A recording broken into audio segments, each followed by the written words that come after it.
Welcome back to my channel. This is just Chris. I am excited to give you this little message for today.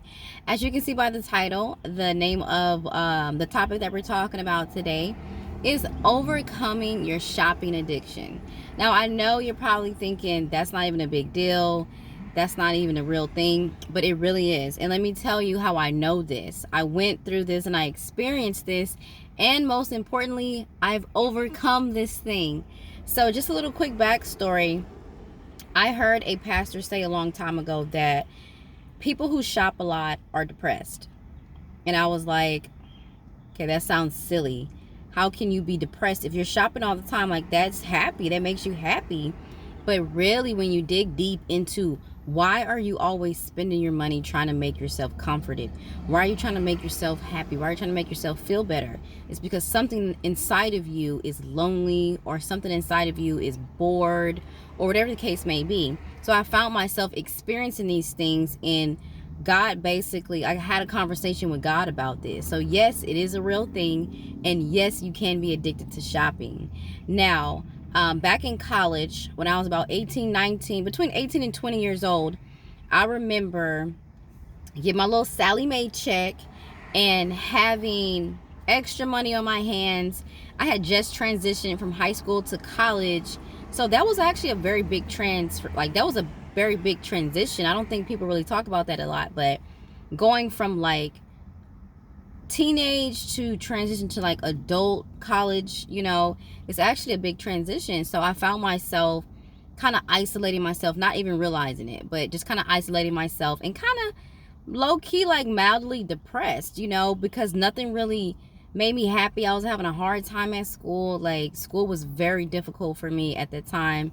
And I just remember every weekend I would go to the outlet. I live like close to the outlets, and I would just go and just buy just tops and pants and earrings and just all these accessories, and I was always shopping. And this is how I knew when it was a problem. So, you ready for this? Get your notes. I knew it was a problem when I was transitioning dorms. I was moving from one dorm to the other, and most of the clothes that I transferred in my box still had the tag on it. It still had the tag on it. So what does that mean? It means that I didn't need that. I was just doing something to comfort myself. I was doing something to make myself feel better, making myself feel worthy, making myself feel special, or whatever the case may be, when truly I was just, I guess, lonely inside, or bored, or whatever the case may be. And that was exactly what was happening.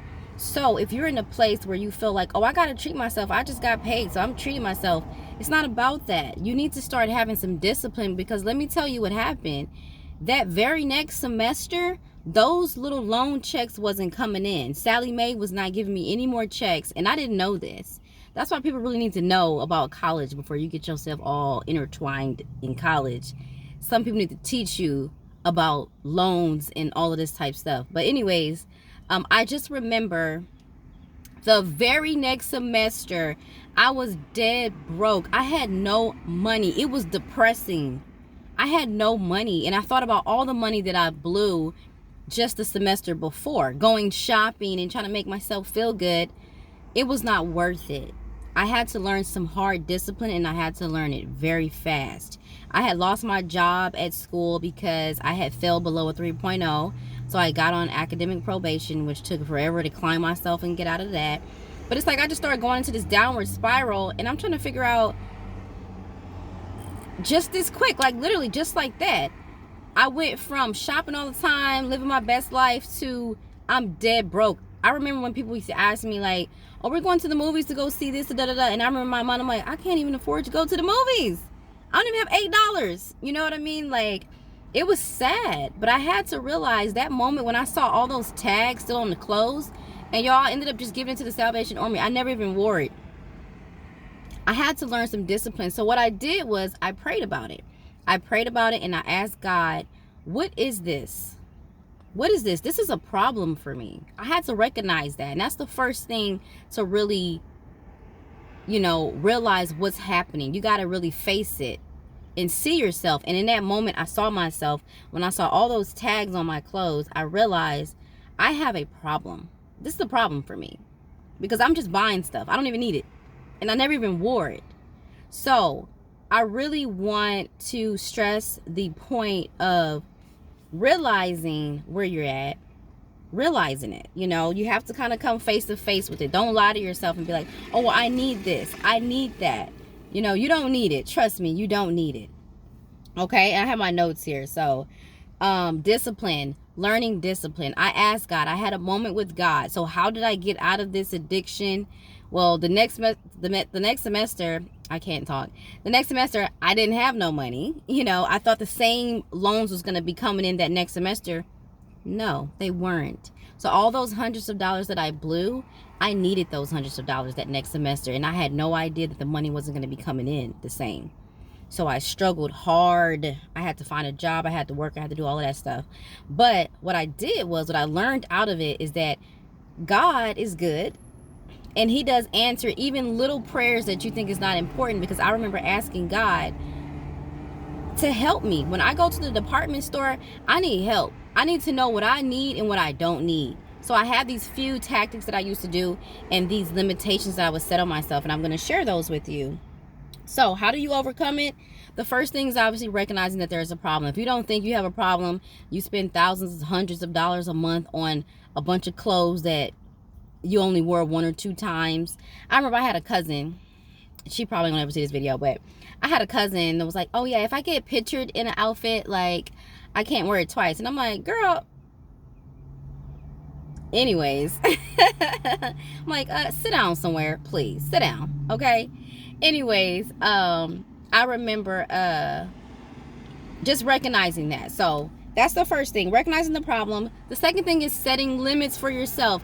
I had to get strict with myself. Like, I would go extreme, and you need to go extreme because this is what you're trying to do. It's not even about the shopping per se. It's about the mentality behind it. You know, the scripture says, for believers, the scripture says, don't store up things on earth anyways, because moth and rust and all that, that's going to get to it. And I know this true. I know this to be true as well. I'm a nomad. I move around a lot. I travel a lot. I have my stuff in storage a lot of times. I remember I had a bunch of shoes, a bunch of high heels I never wore. I came back to my storage only just a few months later. Those bad boys would dang near fall apart if I picked it up. It was just, I don't even know what the word is, but it just started deteriorating in my storage. And I never wore these shoes. So why did I have them? Like, why do I have all these things if they're not even serving me no purpose? So I realized over the years, I'm just wasting money on this stuff. Things really don't matter. They really don't. Like, I know people got their own philosophy. They like to wear big name brands and stuff like that. That's cool for you, whatever. But my thing is, it's the mentality behind it. Be more disciplined, okay? Store up things in heaven, not on earth. Okay, because I guarantee you, if you're a giving person and you go through your closet, start getting rid of some of that stuff. I have a rule of thumb.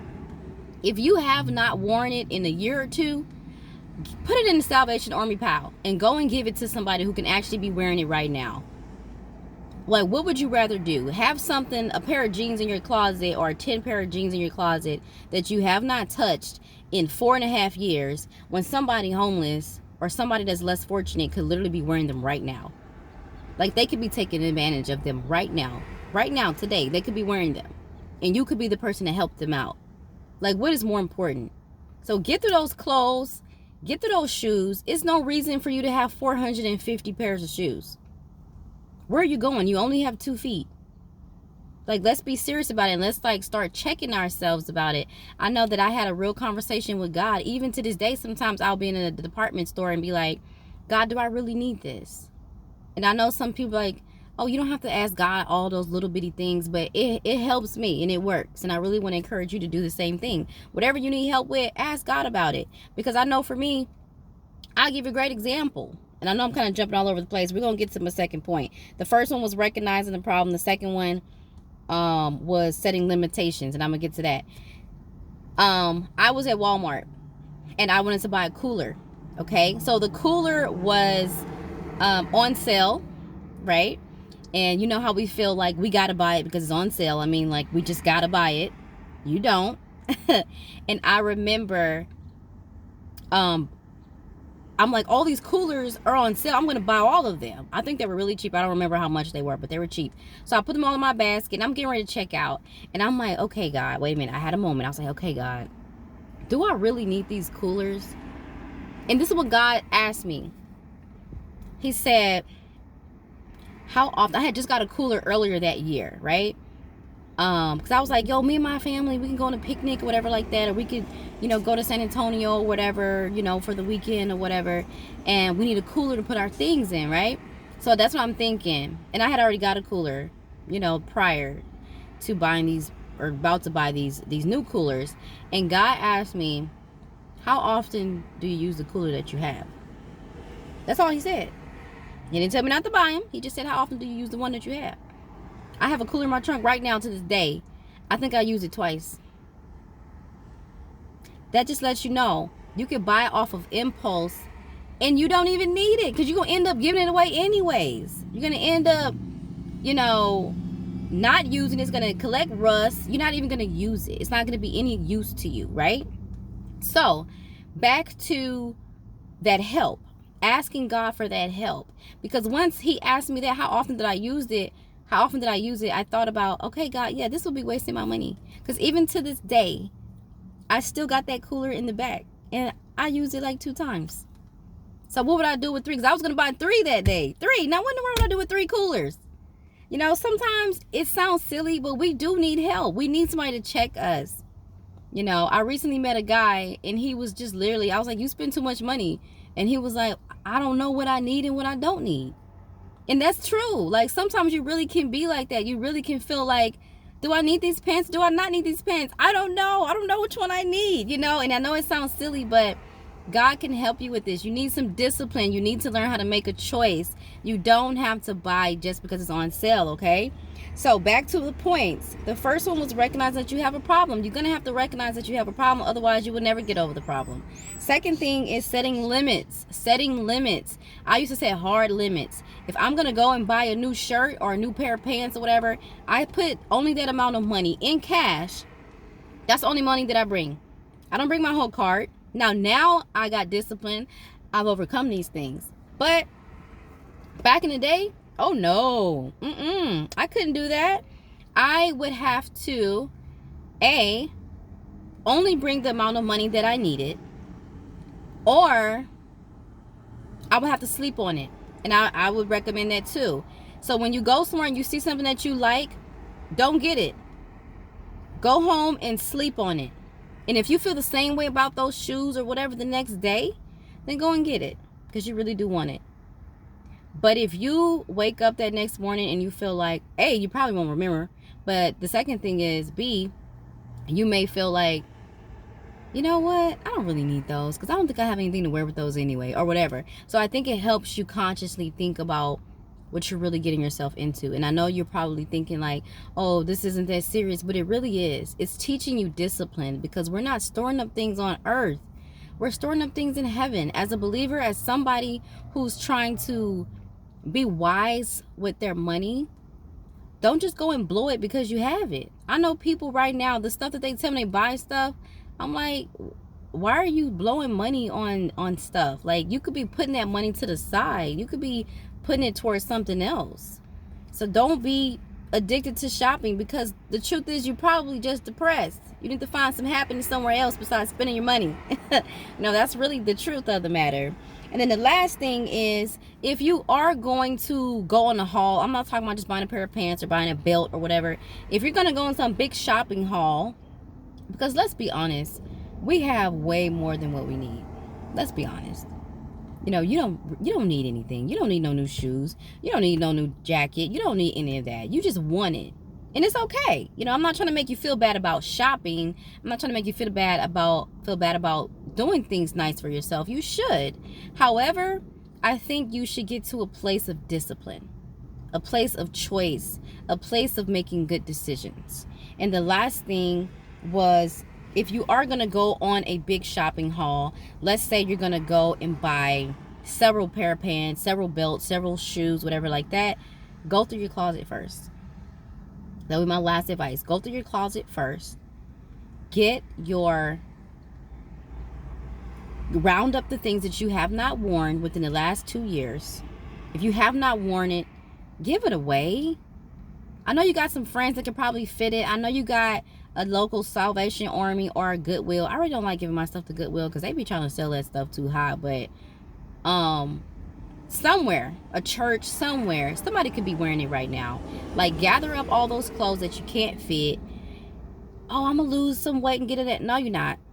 I don't do that anymore. I used to do that all the time. I used to keep stuff and be like, oh, I'm gonna be able to fit this, so I'm gonna keep it. There's one skirt. I'm gonna be honest. There's one skirt. It's this black skirt. It is so cute. Now my hips went from like this to like this recently. So, well, I mean not recent, but you know, like over the years. And yeah, it's like a wishful thinking skirt for me. I don't have a lot. I got one skirt that it's so cute. I've never seen any skirt like that anywhere else. It's a cute little black skirt. It's stretchy, but even with the stretch, the stretch, it just ain't gonna work. But that's the only thing I have. But I used to have a lot of stuff in my closet, like jeans and shirts and all this type of stuff, and be like, oh yeah, that's my motivation clothes right there. If I can lose 10 pounds, I'm gonna get in that and da-da-da. Get that stuff away. Give it away. Whenever you get to the size you're trying to get to, buy some new clothes. But right now, you can't fit it. So give it away. If you cannot fit it, you have not worn it, bag it up and get rid of it. You don't need all that junk in your closet anyways. So anyways, that is just some helpful tips to you. I know this video is kind of long, but I think it's going to be helpful to people who do have a little shopping addiction. You need to realize you're a little depressed. You are. I know you may not see the correlation between being depressed and shopping, you know, being a shopping addict, but it really does correlate. It's on the same field. Trust me, if you really dig deep into your heart, you will realize, it's always hard to say a word with W and R next to each other. You will realize that you are a little depressed. Okay, you need to find some happiness in some other ways besides pleasing yourself by indulging in spending a bunch of money that you could be using towards something more productive in your life. Building up treasures on earth, which mean absolutely nothing. You know, as you can see from my life, I bought a bunch of stuff, still had the tags on it. I put my stuff in storage and all that stuff rusted out. Couldn't even wear it. Never even wore those shoes. I had about 7 pair of heels that I ended up just throwing in the garbage because it had, I don't even know what ate away at it, just eating itself away. I don't know, because it was just all rusting up and I couldn't even wear it. So I hope this has been helpful to you. I hope that you can start today. Go through your closet, start setting limitations for yourself, start doing the right thing as far as being disciplined, making good decisions, and really asking yourself and speaking to God about it. I know you may think it's a small thing, but it really is important. Talk to God about it. He's going to answer you. He's going to answer you, okay? So stay tuned for the next video. I'll see you when I see ya.